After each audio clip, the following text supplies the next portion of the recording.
All right, let's take a look at an old versus a new Sennheiser MD421 microphone. Over the years, these microphones have changed considerably. Mainly, there's two distinct versions. Even though they've evolved over the years, there was a distinct change when they went from the 421 to the 421 II or the 421 II. Back, 85.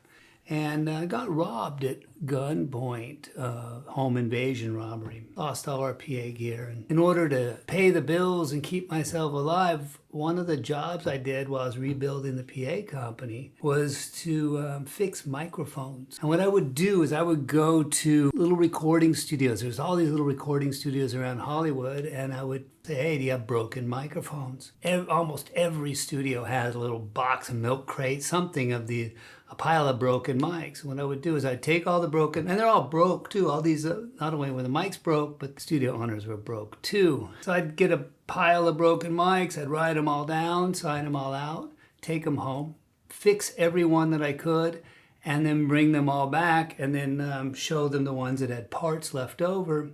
And I would take my pay in broken mic parts. Then I would fix another pile, and then I'd take mic parts from various mics and I'd fix those. And I'd also take pay and maybe take a couple. I'd fix 5 mics and take 1 as pay. I'd work that out with the owners at the end. And then I'd sell the extra mics in a magazine called The Recycler at the time. So in any case, I got to look at a bunch of cool microphones, and ranging from Neumanns and 441s, 414, C414s, and quite a few 421s. Turns out these 421s would break for all kinds of reasons. Common damage was the clip here that slides into the shell, and it's a plastic shell. These things would fall, mic stands would fall, and it'd break the side of the shell out. And when the shell broke out, you'd see that there was some white fibrous felt inside the chamber here. And so I got to take them apart, and I'd take shells from one, I'd dead capsules from other, and mix them around. So let's take a look at the inside, because there's a lot going on and a lot has changed. The first thing is these mics are from the rat inventory. These are broken mics that for some reason they either weren't worth fixing and they're sitting here, or maybe I'll get around to them some point in time. This is a 421 II, MD421 Series 2. And this is actually an MD521, which is exactly the same thing as an MD421. I'm pushing on this because it's broken. Except it's missing the bass roll-off filter. So the 421s have this multi-position, 1, 2, 3, 4, 5 position bass roll-off rotary control down by the XLR. The MD521 was called a Blackfire, and it was a less expensive version of the 421. This actually is the piece that's missing, or almost exactly. It's actually the same piece that fits on a MD441. If this was a MD421, it would have something almost identical to this in the housing here with bass roll-off that look like this. I just brought that to show, but these are what I have to disassemble today. First thing you'll notice if you look at these carefully is look at the back shell. And in the original 421, there are 4 little holes. I can put this screwdriver into them right at the corner of the XLR, hidden down in there, little vents. And in the newer version, there is not. These are sealed up. There's not even sealed up. They're just not there. So that's our first real indicator that something's different. First of all, how are we going to get into this thing? There are no screws visible. Beautiful design. I like that. You can't really see how to get in. Another thing we notice is the new version is shorter. This MD521, if it had its full length on it, it would be about 3/4 of an inch longer than the newer version. So how do we get into this thing? There is a serial number plate, and it's the same on the old mic and the new mic. And what you do is the plate has got a little bent tab, and using like a razor knife or something very pointy, you can bend up this little tab here and you can slide that thing off of there. I'll take that off, and let's go ahead and parallel this with the newer version of the mic. You don't really want to damage them. I'm not that worried about these mics because they're pretty torn up. All right, so we'll slide this off the 421. This nameplate says 421 II. And we'll remove this little plate here and put that over there. Next, we've got it exposes a screw. Let's go ahead and get in there. And we'll pull that out. It's a flathead screw on the older version. On the newer version, there is a Phillips. And now we can get into the next level. To pull this rear housing out, it's probably easiest just to grab an XLR connector. I've got this sitting here. So I'll plug that in until it locks. And then I'm just going to pull and twist gently. And there we go. And for the other one, we'll do the same thing. Now that's interesting. I believe on the older version, the locking tab was to the top of the mic, and on the newer version, the locking tab is to the bottom of the mic. Let's go ahead and pull this off. Right off the bat, you can see a big difference here. On the newer mic, this just comes off. It's done. And if you look carefully in there, there are 3 little female connectors there. And if you look into the housing, there are 3 male connectors there, and this automatically connects. On the older mic, we can see that it is hardwired in. I'm not going to unsolder this.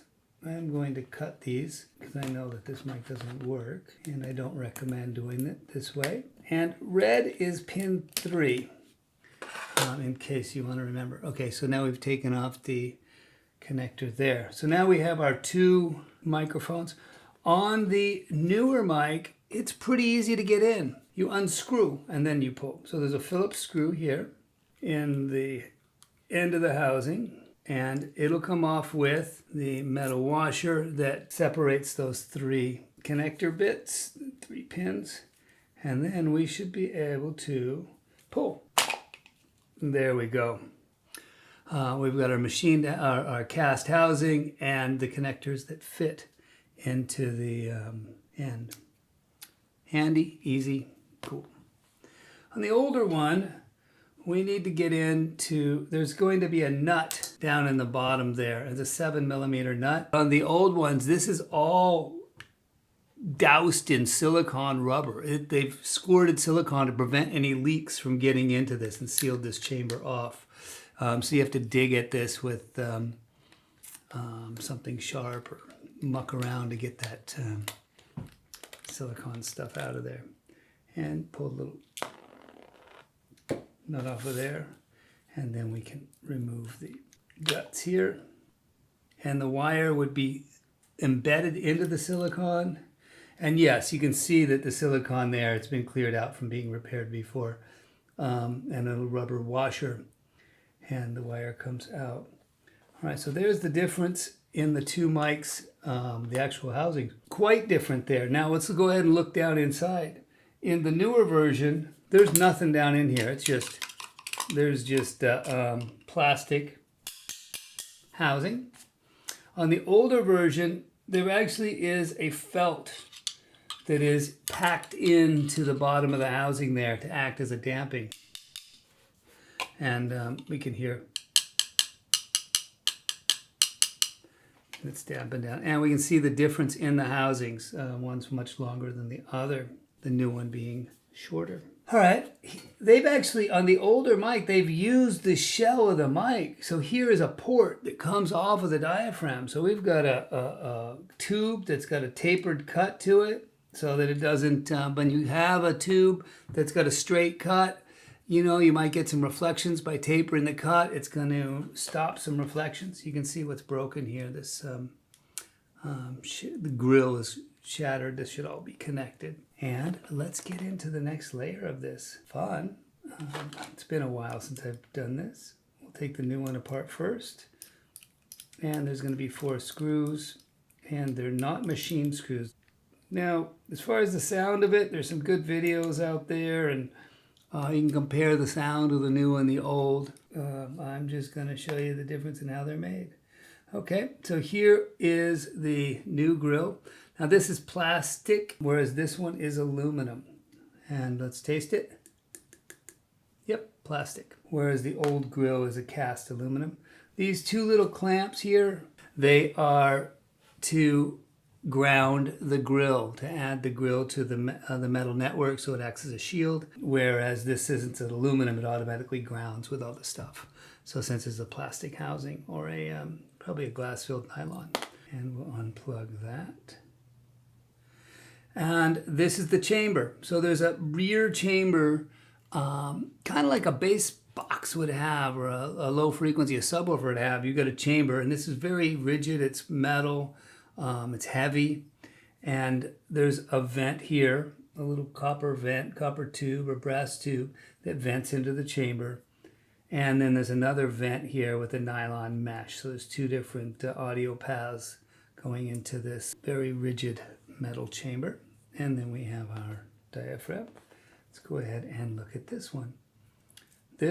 Normally this grill would not come off at this point, so I'm not going to pull it off yet. We've got our 4 screws, flatheads around the outside. I just love the way these old mics are built. These are machine screws, like a real nice precision thread. The quality that went into them, they were built like watches, you know, just a lot of the same materials on the old mics. They use a lot of brass, and the newer mics, the materials are lower. The sound quality, you know, they've got better magnets now and better ability to test and predict things. So there's definitely differences in the sound. I think they can build a better sounding mic for cheaper now than they used to be able to. On the other hand, some of those nuances and flaws to the sound are what makes those older mics great, and some of the ingenuity of how they did all this design work. Okay, so there, that 4 screws come out, and the 4th screw I've done actually goes to a little, it's got a metal washer there that attaches to the ground, that attaches to the grill, so that acts as a grill, so it replaces these 2 little tabs to create the shield. We can go ahead and pull this off. And this normally would be a single piece. It would come off. And there's our other grill. So this is much heavier, and it's aluminum, much more expensive to make. And there's a lot more blockage around the side of the older one. This one's very open around the side. So that's probably going to have an impact on the way sound enters the side of the capsule. Both of these mics have humbucking coils up top. You can see these coil of wire that is wrapped around this phase plug type device on the top here. And this one has a coil of wire, a smaller coil of wire wrapped around. It's a little more buried in there. These humbucking coils are basically similar or identical to the voice coil, and they're wound above, they're in a proximity to the voice coil such that if a noise, and they should be wound in the opposite or wired in the opposite direction, so that if noise comes in and enters the voice coil, it would cause a hum.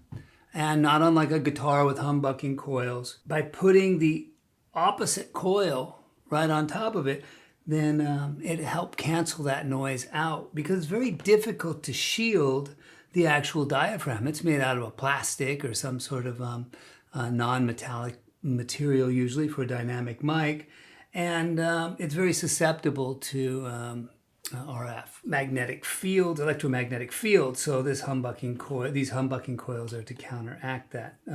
Very cool.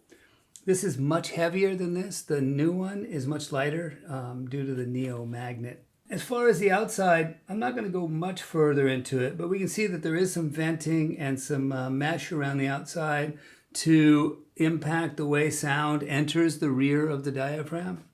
Here on the older one, it's fascinating. They've got 8 meshed vents with this very, very fine nylon mesh.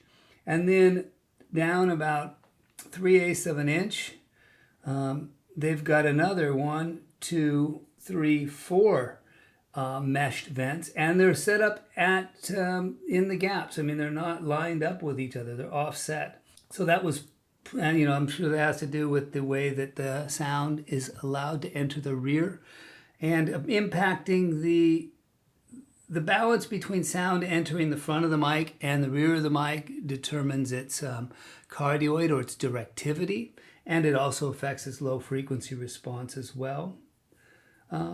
This is interesting. There is a plug, a removable plug here on the older mic that can be taken out, and down inside of here is actually a gear, and there's little notches, and you can move and rotate a gear down in there, which will alter some aspect of it.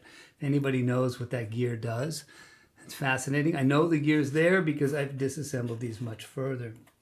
As you can see here, this fine nylon mesh has come up off of the diaphragm cover here, and this plastic cover, originally this nylon mesh had been melted. They'd taken like a bunch of little melts and melted it into and bonded it to the plastic here, but it's come off over the years.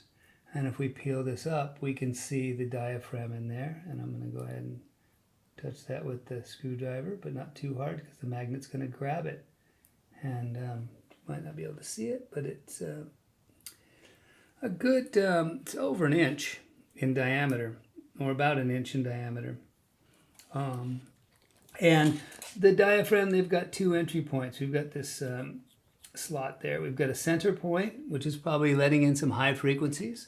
And then we've got the perimeter where the lower frequencies come in, and it travels different distances. I'm guessing the 421s have that kind of spike, that sharpness to them. And I will bet it has something to do with this phase plug crown and entry point there. Here, it's a simpler setup. They've got the mesh or the fabric, the vented fabric going around and protecting the diaphragm. And also I'll probably offering some acoustic resistance as well. Much easier to fix the new ones and repair. The old ones are, not only is there a large, probably 1/16 of an inch flexible tube that's cut at an angle, there's a secondary tiny little tube that is maybe a 1/64 of an inch in diameter that also is a vent as well. So that probably has some acoustic properties that were interesting enough for them to implement that into the design. I just love all of this stuff. These 3 tabs here is the, one of them is the red, which is pin 3, the blue, which is pin 2, and the third one is the humbucking coil. So the red one goes into the voice coil, comes out of the voice coil, hits the humbucking coil, goes through the humbucking coil, and out of the humbucking coil goes to the blue one. So the voice coil and the humbucking coil are in series with each other in order to create the impact, in order to get rid of that or to reduce that electromagnetic radiation influence and such that would cause us hums on the microphone. Anything else that I've got here? I can show you that the Sennheiser 441, this is very damaged, but this is the 441 bass roll-off filter, and we can plug that into, we can show that that fits into the 421, and look at that. With this 441 rear housing or XLR roll-off, we now have a 421. We've taken the Blackfire and changed it into looking like a 521 into a 421. This whole piece here is a whole nother beautiful work of art. This one's unfortunately damaged, but normally you would unscrew that. There would be 3 wires there. You'd pull this off. The little ball bearing would fit into that. That rides up into notches inside of here, which give you your clicks. And there is a switch that has a tab that also locks into this ring. And as you move it amongst the clicks, it would move that little switch back and forth. and give you your bass filter. And look at that. There is even, in order to achieve it, there's a little choke. Looks like a little transformer in here involved in the circuit. So some other stuff on inside the microphones. Hope you enjoyed the look. In the next video I'll do, if you guys like this, I will disassemble the most beautiful mic to disassemble that I've worked on, which is the Sennheiser MD421. It is just absolutely gorgeous the way that it's built, and to open that up. All right, thanks for joining.